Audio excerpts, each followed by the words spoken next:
Saya sering ketemu bicara kalau seminar-seminar kecil begitu ya dengan dokter-dokter psikiater.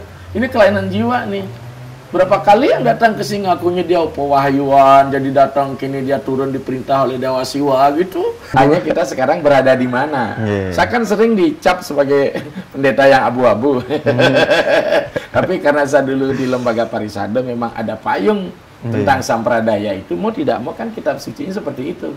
Tapi saya sendiri kan tidak berangkat dari situasi apa yang disebut dengan kota, kelompok organisasi terang asing ini yang kita sebut dengan sampradaya. Ini.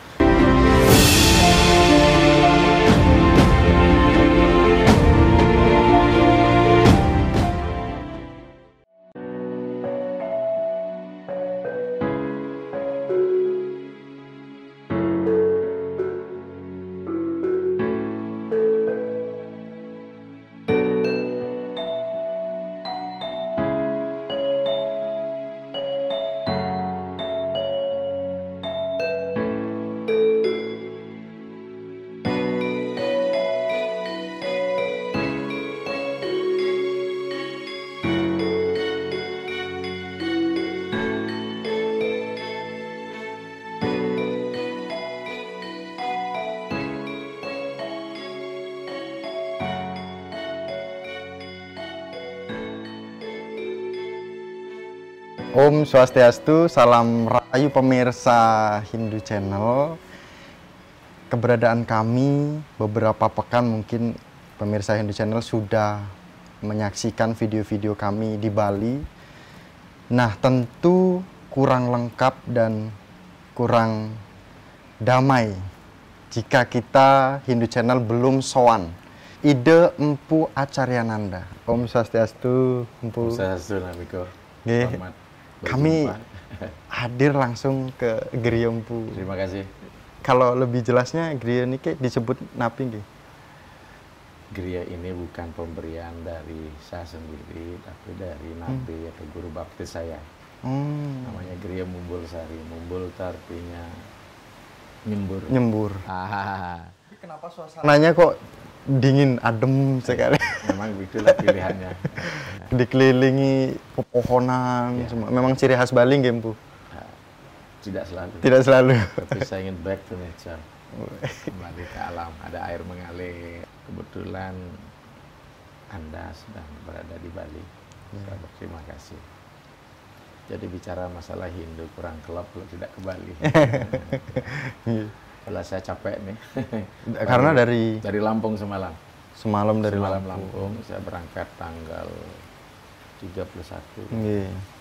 Salah satu anak saya lebar, bagi pendeta meninggal namanya lebar. Jadi saya selesaikan tuntas. Hanya belum kita sampai upacara Atma Wedana, belum sampai di tingkat pengaben. Nanti saya akan lanjutkan di bulan 9. Sekalian ada hal lain yang harus saya kerjakan juga di Lampung. Masalah nuansa Griya yang begini, saya ingin memang mencari alam ini. Kebetulan ada lembah. Lembah yang saya beli kemarin itu sekitar 25 are selatan sampai Kartur sampai utara. Untuk tempat saya melakukan aktivitas. Kalau pendeta kan nggak boleh keluar rumah, gerak-gerak kan. Kalau ini sebenarnya sih BTN ini. BTN? Ya, apa nih? BTN. BTN. Perumahan itu. Oh, perumahan. Maksud BTN itu bangunan tidak normal. Saya buat tidak normal dengan lembah sehingga saya bisa dekat dengan alam. Selama ini di Bali jarang kita temukan kembali air-air yang jernih, bukan di bawah kalau musim kemarau jernih. Saya sering berendam di bawah. Di back to nature. Nah, nanti mungkin pemirsa Hindu Channel juga kami akan shoot beberapa tempat lokasi yang luar biasa. Niki adem sekali. Orang Jawa bilangnya itu silir tenan gitu. Nah, mungkin Niki ada beberapa pertanyaan kami dari Hindu Channel yang tentu saja sebagai pecinta atau penggemar ketika melihat Empu Acaryananda ini berada di media sosial yang bertebaran, baik itu di Facebook, Instagram maupun di YouTube apalagi, dan kalau di TV di Bali TV. Nah, hari ini izin bertanya Empu, bagaimana perkembangan umat Hindu kita saat ini? Kalau kita berbicara perkembangan, ya mohon maaf ya, saya bukan di YouTuber, bukan. Saya tidak, itu orang lain yang memasukkan saya. Astung Karya dari hasil masukan, dia dapat royalti, silahkan monggo. Ya, saya sedang melakukan pengabdian, memberikan edukasi pada umat. Terkait dengan apa pertanyaan Niko tadi, masalah perkembangan, kita harus melihat dua hal. Perkembangan itu menyangkut mental semua. Itu menyangkut progres dari sebuah mental, attitude, psikis dari kondisi humanity, kemanusiaan seseorang. Ini kita bahas. Kebetulan saya di kampus ngajar psikologi. Ya, psikologi agama. Kalau bicara masalah kuantum jumlah, kita bicara pertumbuhan. Jadi ada perkembangan dan pertumbuhan. Perkembangan ini menyangkut progres.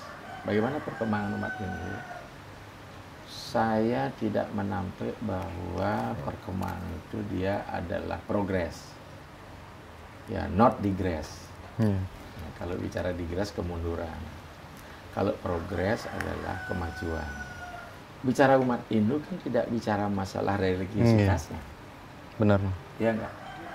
Bahwa manusia itu tidak bisa dilihat sebagai umat dalam aspek dimensi religinya. Ya enggak? Kita harus melihat Hindu itu secara multidisipliner keilmuan. Ini yang jarang. Sehingga dengan demikian, aspek kemanusiaan ini harus memang dilihat secara utuh. Apakah psikologisnya, apakah sosiologisnya, apa antropologisnya, yang itu ini harus dilihat. Maka terkait dengan progres, bahwa manusia itu adalah makhluk multidisipliner. Ketika kita bicara makhluk multidisipliner, berarti di situ perkembangannya tentu menyangkut aspek perubahan. Ya. Tidak ada sesuatu yang tidak berubah. Kita itu ya mesti harus melihat bagaimana teori perubahan sosial yang terjadi. Karena manusia sebagai aspek sosial. Kita ingat sitir dari Arjuna Appadurai dalam situasi global saat ini. Ada 4 hal yang mencirikan manusia itu berubah. 5 kalau nggak salah. Itu 1 adalah apa yang disebut dengan finance gap. Pergeseran tentang modal, finance. Itu pula juga ada disebut dengan ethnoscape, pergeseran mobilitas manusia. Ya, jadi Anda ke Bali nggak udah berpikir apa-apa jarak. Ya, saya ke Lampung udah jaman, 2 harian kan. Nah, mungkin sebentar nanti ada alat transportasi yang lebih cepat, nanti mungkin 5 menit udah tiba di Lampung, tekan tombolnya. Kita kan nggak bisa menolak itu. Karena manusia ingin mencari kemudahan-kemudahan. Dari financescape, ethnoscape, mediascape. Seperti ini. Ya, seperti ini ya mediascape saat ini. Jadi orang rasanya itu kurang pas, kurang klop, ada yang kurang apabila baru bangun pagi tidak melihat ponselnya. Makanya ini sudah berganti nih kebutuhan daripada Abraham Maslow. Kalau dulu orang kebutuhan dasarnya adalah faal, makan, minum, tidur, biologis kan. Sekarang enggak. Kebutuhan dasar pertama adalah paket. Di AP untuk bisa gitu ya, ya. Itu udah pasti setiap hari. Jadi itu pergeseran perkembangan. Setelah itu adalah technoscape, teknologi. Teknologi selama menghasilkan mediascape. Berkaitan dengan penggunaan tadi media sosial. Jadi rasanya kalau kita tidak menggunakan teknologi itu kan, jadi kita manusia terbelakang ya. Yang terakhir lah idioscape, pergeseran ideologi. Maka di wilayah agama sebagai makhluk personal gitulah, antropologi, jadi perkembangan itu jelas ada, ya enggak. Kemudian ruang sudah menjadi terbuka, tetapi celakanya di perkembangan itu sering kita kehilangan pattern kita sebagai umat. Apa yang dimaksud pattern ini? Jadi framework. Framework kita karena sering begini kan, Nak Miko ya. Kalau di agama sebelah ada begini, kita ada nggak? Oh, itu yang menjadi. Ya nggak? Jadi sudut pandang itu selalu dilihat dari kacamata, apalagi dia berinteraksi dengan saudara-saudara misalnya yang beragama sebelah gitu ya. Ini seperti itu. Ini ada nggak? Ini ada nggak? Cocokologi. Jadi parameternya kok mengambil agama lain kalau melihat Hindu ya dari Hindu kan? Gitu itu yang sering terjadi di pola pikir umat pola kita. Pikir itu, idioskop itu. Padahal kalau kita bicara masalah Hindu, kita kembali pada Susastra Weda dasar. Apa yang ada di kitab Hindu pasti ada di kitab lain. Ya enggak?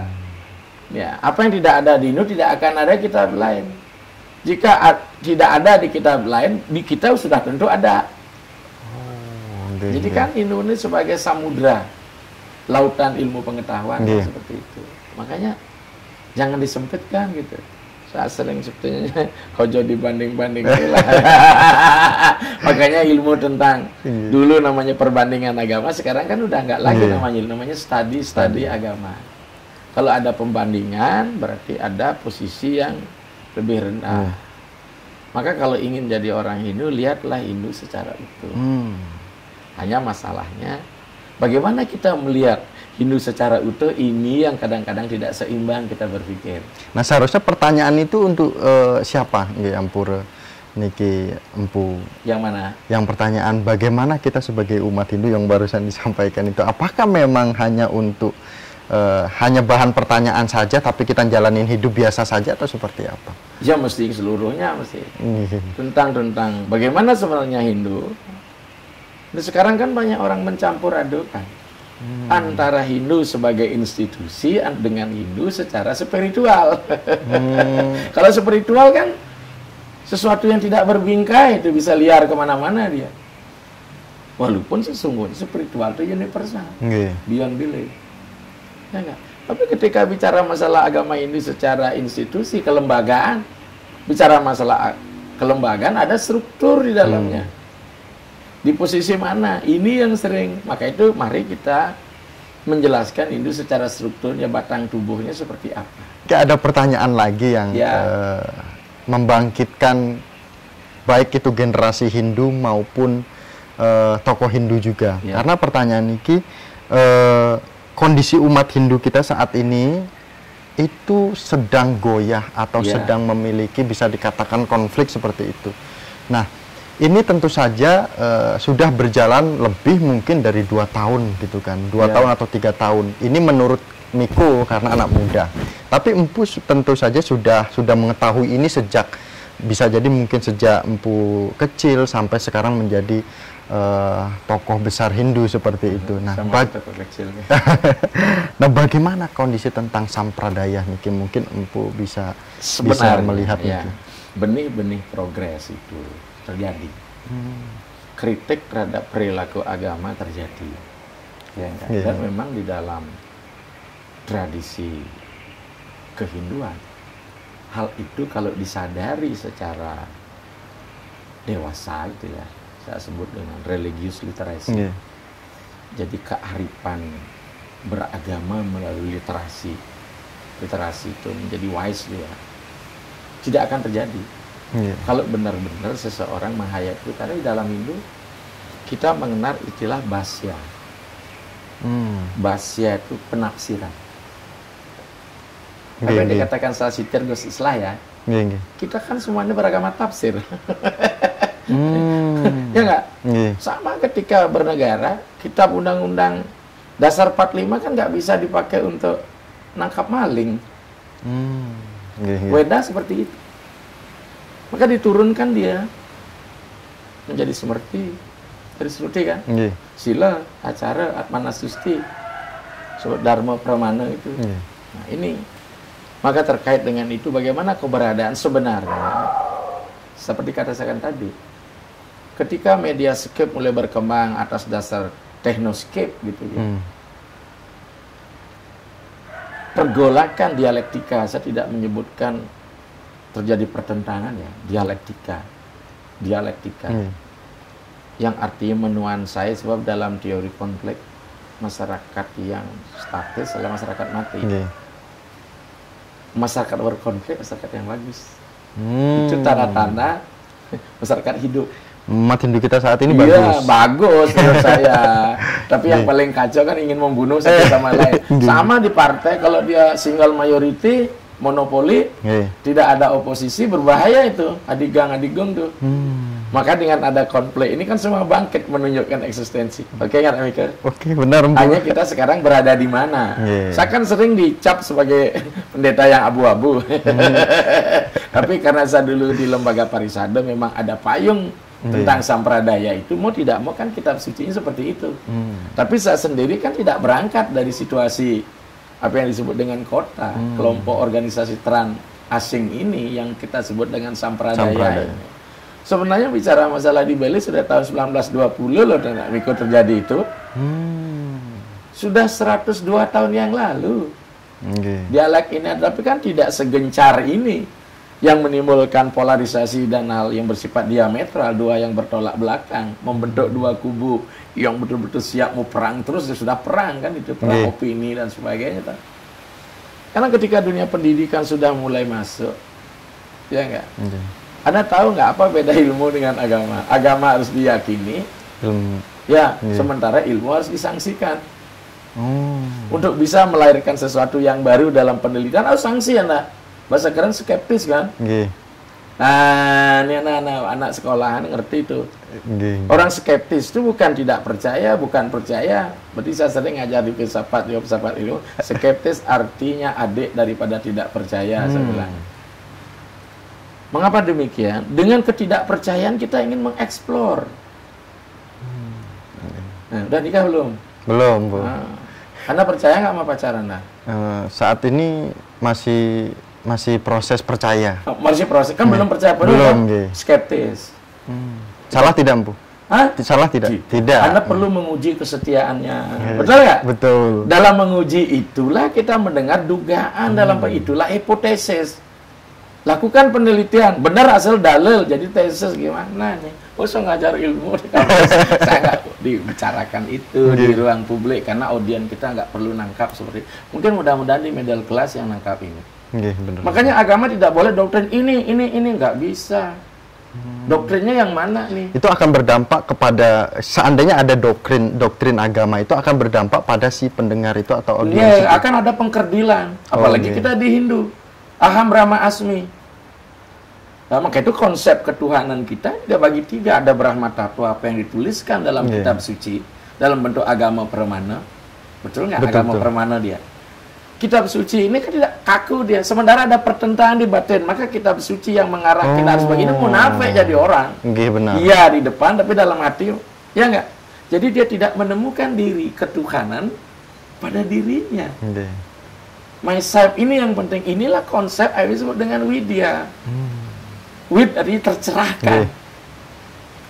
Maka agama-agama yang berdasarkan doktrin tidak ada pencerahan di luar saya, salah. Jadi menjadi eksklusif. Dulu nak mikir. Ini terjadi nih. Karena dia tafsirnya dijadikan doktrin di kelompok misalnya New Age Religion atau kelompok Nusantara. Salah yang lain.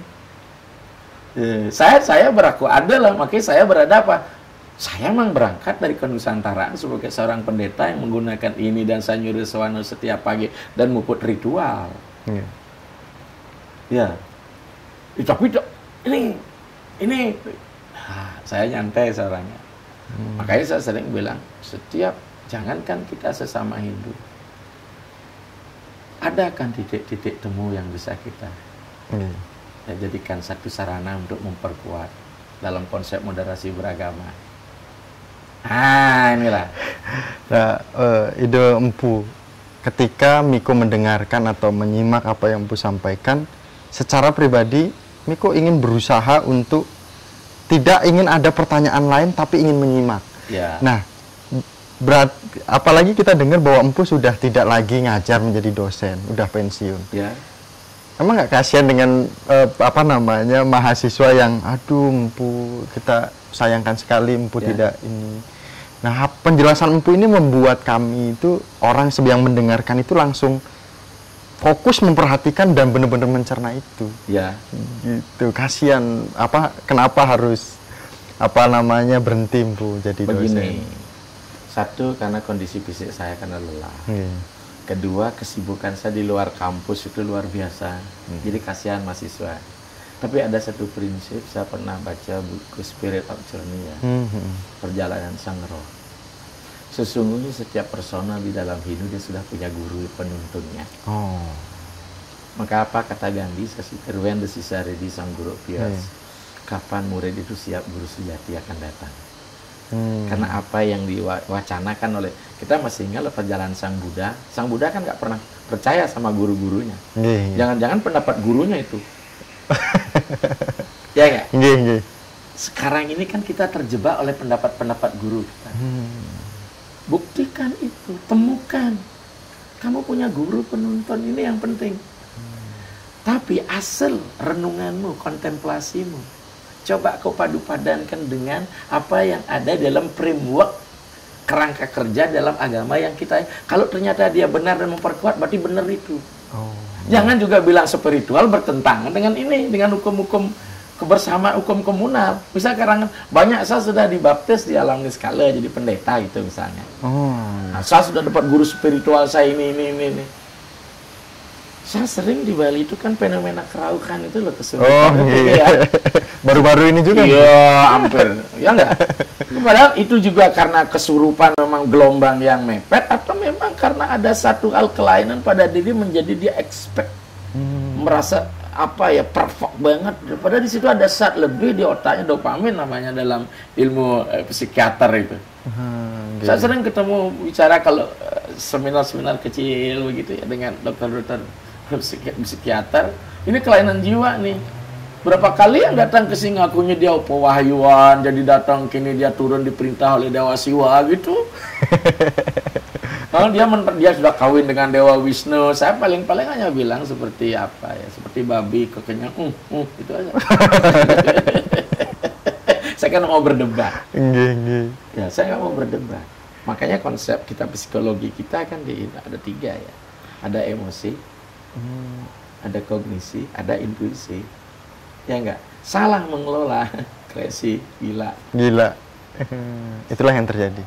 Nah, makanya apa kita saat ini tidak gila beragama? Not religious literacy, but religious crazy. Kekresian itu kan semua orang gila. Ramakrishna kan bilang dunia ini adalah rumah sakit orang gila. Nah, Miko gila nggak hari ini? Kalau Empu barusan bilang umat kita gila, berarti Miko gila juga? Gila juga. Ya nggak? Tepat. Gila untuk... ya nggak? Tapi kan gilanya tidak merusak tatanan. Ya nggak? Nah sekarang, sebelum kita masuk pada tatanan-tatanan yang ada, seperti kata tadi, 1920 terjadi. Karena udah waktu itu kan Belanda membuat politik etis Pandepenter. Artinya mendidik daerah masyarakat jajahan untuk menjadi cerdas. Ya enggak? Ketika terjadi kecerdasan, ujungnya skeptis untuk dapat mengekspor. Jadi orang tidak percaya. Ya enggak? Nah, jadi inilah ranah agama di aspek ideologi. Kalau aspek agama di aspek inilah jenyana dari atas, maka begitu di kitab suci kita telan mentah-mentah, kita belum tentu ada missing link antara wacana kitab suci ribuan tahun yang lalu dengan saat ini, belum tentu yang dimaksud dulu dengan yang sekarang ini nggak sama. Apalagi di Hindu ada namanya bahasa di Sanskrit itu amelioratif dan pejoratif, mengembang dan menyempit. Dulu empu itu di Jawa itu kan sebenarnya orang sarjana, orang ahli, tukang pukul logam, buat keris yang empu gandring. Sastrawan kawiwiku yang empu pantular, empu sedang. Ya enggak, yang panglima perang orang di Majapahit juga empu nala. Sekarang jadi empu di Bali lah, lo kepala seraya. Mimpin ritual dari klan tertentu gitu lah. Ya enggak, kan tidak semua. Padahal kalau bicara masalah empu itu orang-orang sujana di masa zaman Bali kuno, Jawa kuno. Maka saya menggunakan empu, saya masih membawa tradisi kejawaan saya. Sebenarnya kan bukan empu tapi pu. Orang Jawa kan nggak bisa bilang iya pu beliau yang mulia. Kalau empu itu ibu jari artinya. Tapi orang-orang Jawa enak ngomong empu. Iya, karena itu memang orang Jawa kan begitu. Jadi kita kena warisan Jawa. Mau ke Bali aja bilang kembali gitu. Bilang gedebok kan nggak bisa tuh Jawa. Gedebok. Ya, ya nggak. Sebenarnya pu ya. Makanya daerah Sumatera saya masuk kemarin di di Pura Topeng ya, di Silagailinga itu kan namanya Puyang gitu, penguasa-penguasa itu Puyang. Kita juga punya Lempuyang. Lempuyang. Pada Lempuyang gitu kan, Lempuyang. Jadi ya kan terjadi dinamika. Nah, itu ya. Sempat kemarin Komnas HAM ke sini, KSP ke sini, Pak Dirjen ke sini tentang pendapat saya tentang melanggar HAM dan sebagainya ya kan. Akan terjadi, semua agama mengalami hal seperti itu. Mengapa begitu terjadi? Karena ada ruang-ruang yang tidak bisa diisi oleh tertentu, dia masuk di sini. Oh, geng. Udah bisa dipahami? Paham. Tetapi kita melihat jangan pemaksaan ketika masuk dalam sebuah institusi. Nah, ya, apakah Anda kehilangan hakikat jati diri nggak sebagai orang Nusantara? Saya sebut dengan alienasi, etologi. Apakah kita tidak kehilangan budaya kita nggak? Kalau manusia kehilangan budaya kan nggak mungkin. Nggak mungkin. Tapi manusia tetap berbudaya kan. Tapi ingat, alienasi kultural sebagai ciri khas kenusantaraan. Saya harus pakai begini, apakah saya pakai pakaian rok, begitu pangrok, rambut pendeta kan nggak benar. Itu kehilangan. Kan itu kesepakatan di pendeta Hindu di Bali yang namanya sewa istek ya pakai lingga begini. Jadi akan terjadi terus dinamika ini, Dek Miko. Ya nggak? Makanya kalau KRC negara hadir di dalam penguasaan agama, dia menang kontestasi. Itu loh. Makanya agama nggak bisa lepas dari politik. Brahmana ke Satria Paduler gitu loh, Demika. Nah, ide Empu niki kan berkaitan dengan perkembangan umat Hindu yang begitu besar, dan tadi kondisi umat Hindu kita juga disampaikan oleh ide Empu terkait dengan sejak sudah ratusan tahun kalau isu-isu hal seperti itu sampradaya itu memang sudah bermunculan, hanya sekarang saja yang sudah menggelegar seperti itu karena penggunaan media sosial itu. Nah, menjadi pertanyaan lagi, mungkinkah perkembangan umat Hindu di Bali itu akan menurun dan perkembangan umat Hindu di luar itu akan meningkat? Seandainya umat Hindu di luar itu meningkat dengan isu seperti ini, bagaimana umat Hindu itu akan berkembang? Keduanya seperti Bali dan daerah lain. Mungkin itu, Bu. Begini, melihat Bali, pulau yang kecil dan unik, saya tidak setuju bahwa perkembangan di Bali tidak mengalami progres yang tinggi. Mengalami. Bali punya karakteristik kearifan lokal. Hanya masih ada bersifat tradisional dalam pola-pola pemikir konservatif primordial. Ini yang menghambat. Kita perlu membangkitkan literal naskah-naskah kita yang ada di Bali. Karena selama ini kita masih menganut dan setuju sepaham dengan pola keberagamaan industri yang notabene kapitalis. Apa yang disebut baik oleh kelompok bersama besar di dunia itu kita anggap benar, milik kita menjadi tidak benar. Contoh saja, mari kita coba pemenang kontestasi, ya, pemenang kontestasi di dalam dunia ini, mohon maaf kan saudara dari Kristen, Hindu berapa persen kan Kristen, karena dia menguasai IPTEK, terutama di Protestan kan. Jadi industrialisasi terjadi setelah ada perubahan pola pikir. Kalau dulu kan eksklusif et cracklius sonulus halus, ya, artinya apa? Di luar gereja tidak ada kebenaran. Air lahir Protestan, Martin Luther King kan. Saya kan belajar itu memang dari S1 saya agama, S2 saya agama, S3 saya agama. Jadi linear kayak Jadi saya dasari itu semua. Nah, oleh sebab itu contoh saja ketika kita bicara Desember kemarin. Itu sebenarnya dari kata dasar 10. Kenapa jadi bulan 12? Itu kesepakatan oleh Paus Gregorius dulu katanya. Saya lupa agak seperti itu.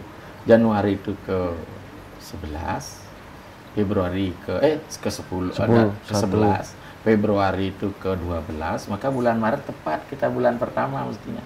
Jadi Hindu benar kan? Maka pergantian tahun Saka kita kan Maret. Berarti benar kan? Tapi kan menjadi tidak benar karena tahun barunya 1 Januari. Ini tergantung siapa yang menyampaikan. Apalagi pola beragama industri sifatnya adalah apa? Kapitalisme. Itu yang terbawa pada karakter agama New Age Religion saat ini. Paham maksud saya? Paham. Saya tidak menjustice. karakteristik begitu, sebarkan. Karena saya punya buku namanya Berbahaya Bertuhan Satu dari Rodney Stark. Bagaimana gerakan-gerakan New Age Religion muncul di India sebagai satu bentuk misionaris sending dan misionaris untuk menjadikan India itu sebagai, nah, tahulah, hanya masih bertahan di Kalkuta kan Bunda Teresa. Kan belum mampu memancarkan itu. Max Muller pun dikirim sebagai orientalis yang ingin mengobok-ngobok kehinduan kita kan. Jadi dengan demikian saya sering bilang, kalau ingin menyebarkan itu jangan di intern kita. Jadi sama dengan berburu di kebun binatang ya toh.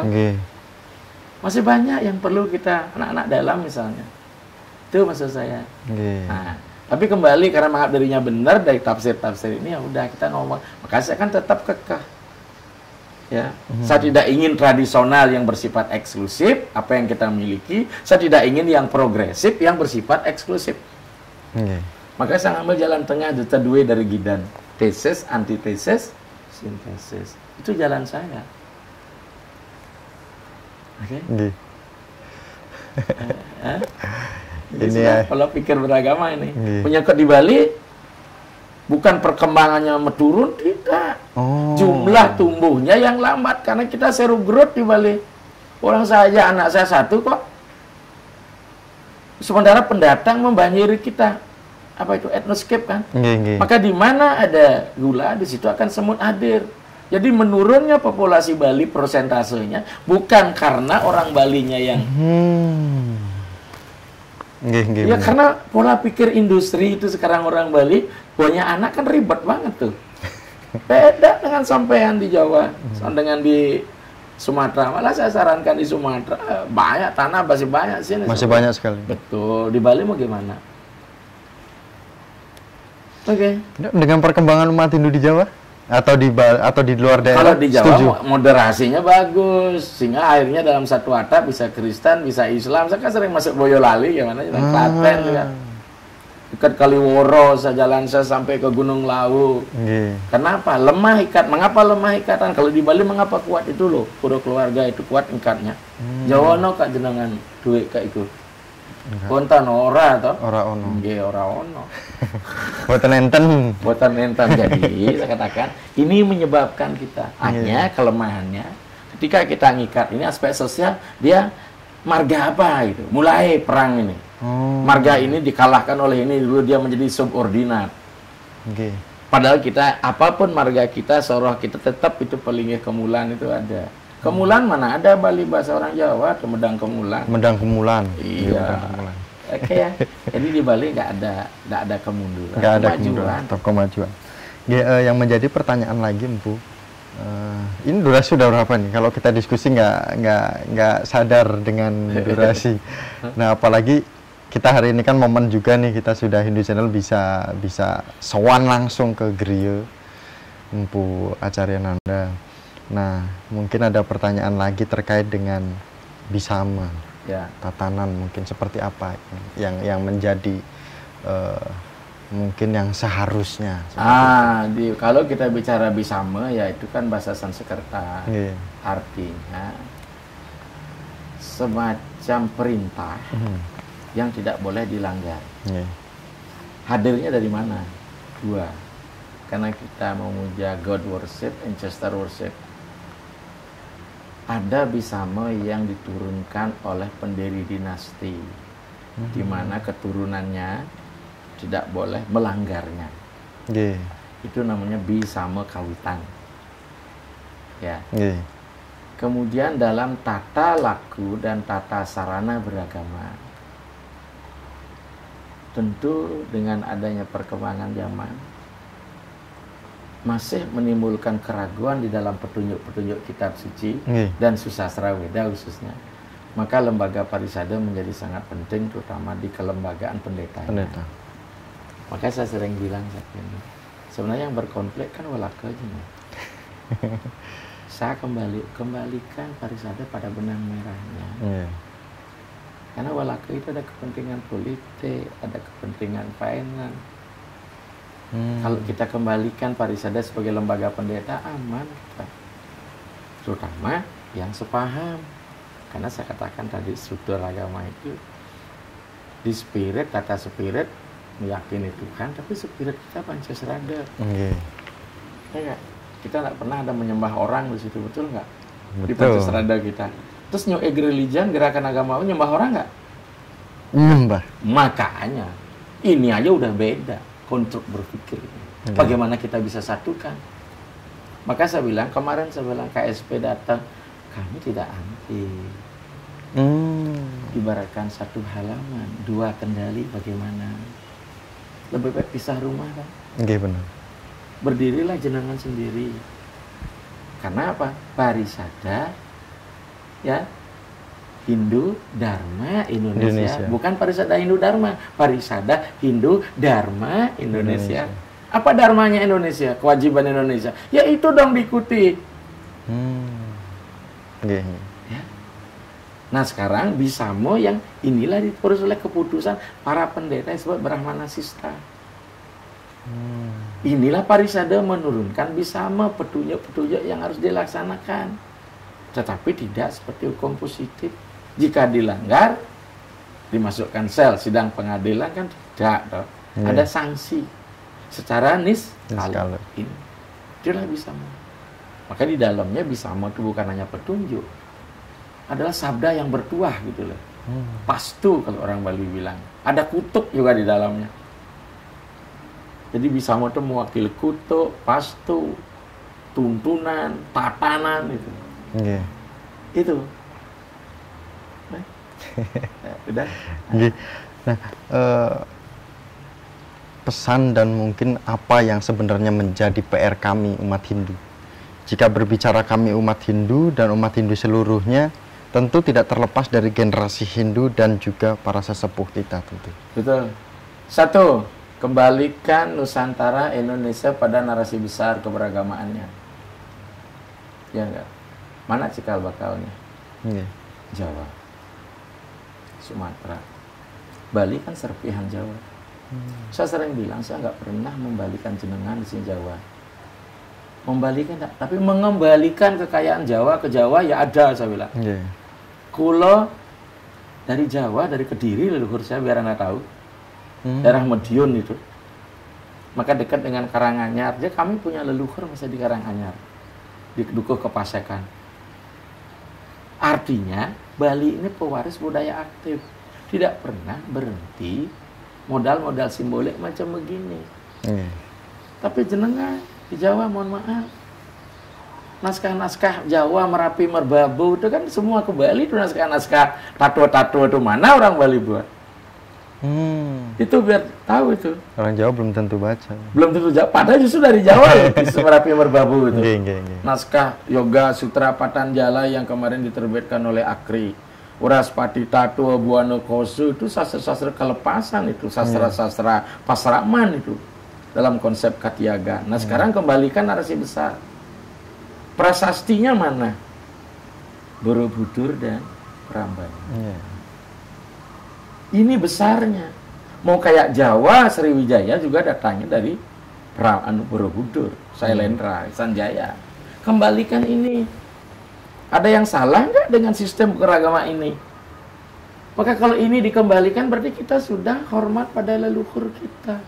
Bukankah di dalam Kekawin Ramayana, Gunamanta Sang Dasarata, kehebatan beliau Dasarata begitu sangat terkenal. Wuruh ring Weda harus tahu pengetahuan Weda dan bahkan melembagakan.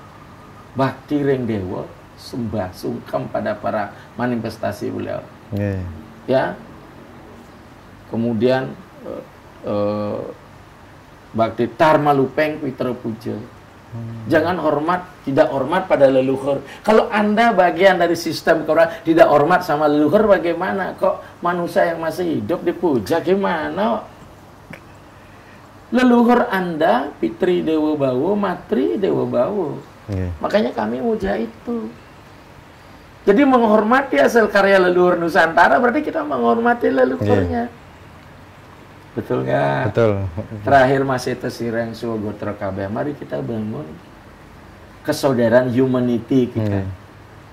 Kita boleh berbeda, tapi ketika tunggal, eka tua Aneka Dua Swalaksana Betara. Jadi ya. Jadi ini Nusantara ini.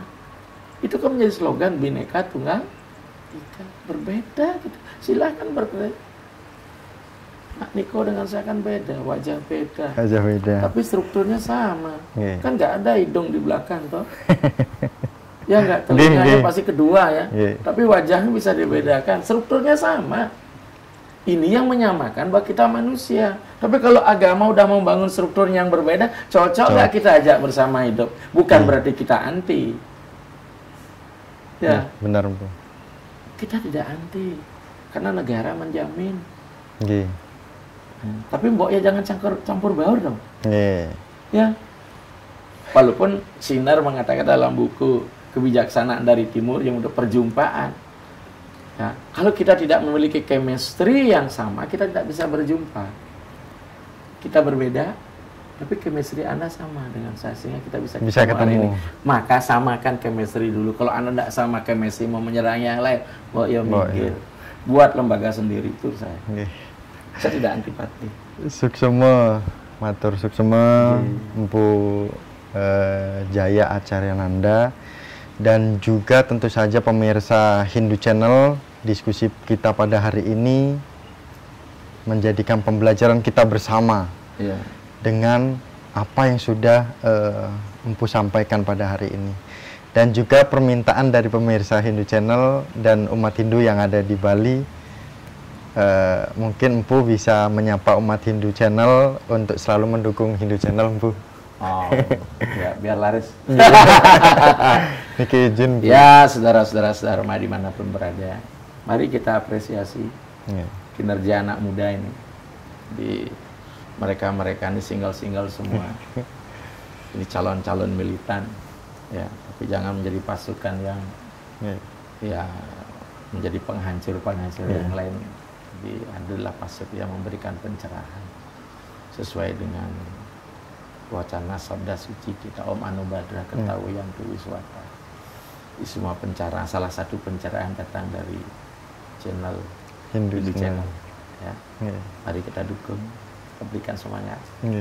Ingat Anda mendukung Hindu Channel, kesinambungannya, survive and sustainable-nya akan berjalan. Tentu akan memberikan tambahan-tambahan asupan-asupan gizi kerohanian, spiritual di wilayah Hindu. Ya demikian pesan saya selaku pendeta. Saya senang betul Niko mau datang. Baru pada capek saya semalam balik dari Lampung. Mari sekalian sowanan di galungan ini. Ya demikian. Terima kasih pemirsa Hindu Channel. Jangan lupa dukung Hindu Channel, like, komen, dan share. Subscribe di WhatsApp, media sosial umat Dharma di Indonesia. Akhir kata kami tutup dengan Paramasanti bersama dengan ide Empu Jaya Acaryananda di Bali, Gianyar. Om Santi Santi Santi. Suksema.